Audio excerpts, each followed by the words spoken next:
హల్లెలూయా. దేవునికి స్తోత్రం. మీకు అందరికీ కూడా నా యొక్క శుభాభివందనాలు తెలియజేస్తున్నాను. ప్రియ దేవుని సంగమ అనుదిన ఆత్మీయాహారముగా ఈరోజు దేవుని యొక్క వాక్యం లూకా సువార్త 18వ అధ్యాయము 22వ వాక్యము. యేసు విని, నీకింకా ఒకటి కొదవగా ఉన్నది, నీకు కలిగినవన్నీ అమ్మి బీదలకిమ్ము, అప్పుడు పరలోకమందు నీకు ధనము కలుగును, నీవు వచ్చి నన్ను వెంబడింపుమని అతనితో చెప్పాను.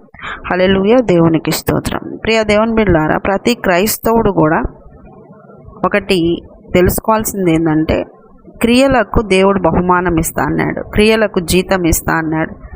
పరలోకమందు కూడా నీకు ధనం సంపాదించుకునే అవకాశాన్ని దేవుడు కలిగించాడు.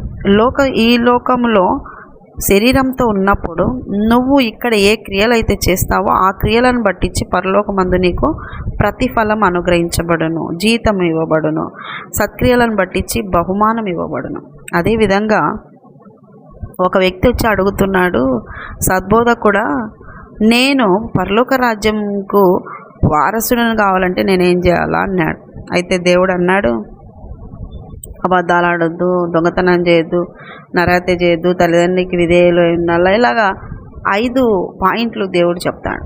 అప్పుడు ఆ ధనవంతుడు అంటాడు, నేను ఇవన్నీ చిన్నప్పటి నుండి చేస్తూ ఉన్నాను. అప్పుడు యేసయ్య అంతరంగంలోకి తొంగి చూసి, కొదువగా ఉంది నీకొకటి.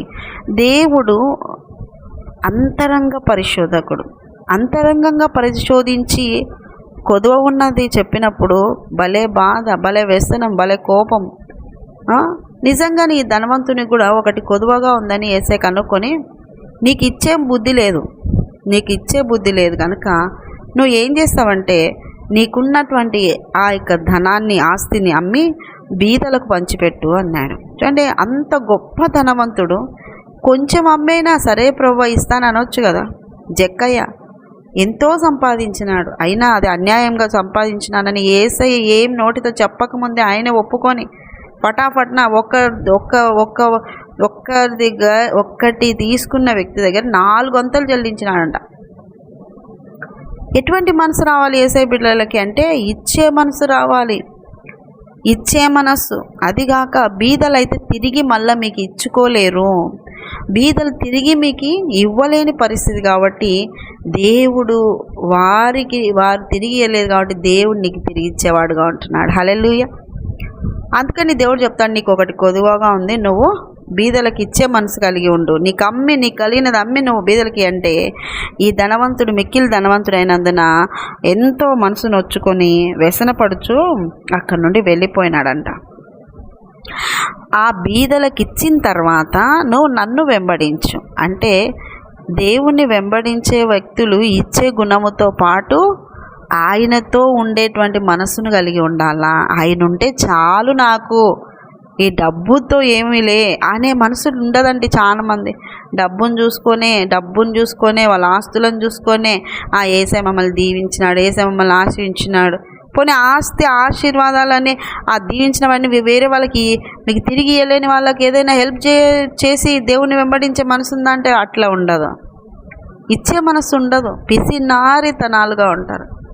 ఆ పిసినారితనాన్ని తీసేసుకొని దేవుని వెంబడించేవాళ్ళు. దేవుడు ఇచ్చే మనసు కలిగి ఉన్నాడు. తండ్రి తన కుమారుని మన కోసం ఇచ్చినప్పుడు మనకు కలిగిన దాంట్లో బీదలకి ఇవ్వడానికి ఎందుకండి బాధ? చాలామంది ఇచ్చే మనసు ఉండదు. అయితే పరలోకమందు ధనం సంపాదించుకోవాలంటే ఇచ్చే మనసు కలిగిన వాళ్ళు పరలోకమందు ధనం సంపాదించుకుంటారు.